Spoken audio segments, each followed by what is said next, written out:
तो हाय, next question मैं आपके पास यहाँ लेके आई हूँ। एंड अब जितने भी सॉल्यूशंस में आपने ज़्यादा वैरायटी ऑफ क्वेश्चन नहीं देखे होंगे, ज़्यादा फॉर्मूला बेस्ड या फिर एप्लीकेशन या फिर कॉन्सेप्चुअल बेस्ड सवाल देखे होंगे। तो एक्चुअली ये चैप्टर ही ओवरऑल इस चीज़ पे बेस्ड है।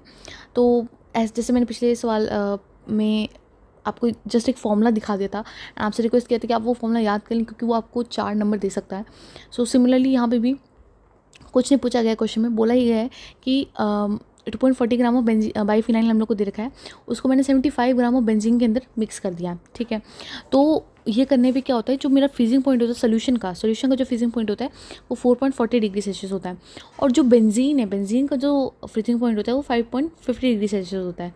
ठीक है, तो हमसे बोला जा रहा है कि molal freezing constant that is के एफ क्या होगा, के एफ हमको निकालना है। तो कुछ नहीं, ईजी है।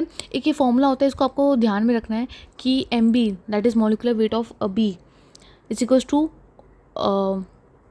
Given weight of B into constant into 1000 upon given weight of A into delta T F. ठीक है, difference in freezing point.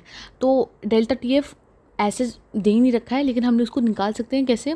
4.4 minus 5.5, 5.5 क्या है, नॉर्मल फ्रीजिंग पॉइंट है किसका, बेंजीन का, और 4.4 क्या है, सोल्यूशन का फ्रीजिंग पॉइंट है। ठीक है, तो ये हम लोग माइनस करके हम लोग यहाँ से 1.1 निकाल लेंगे एंड बस फिर आपको सब्स्टिट्यूशन कर देना है।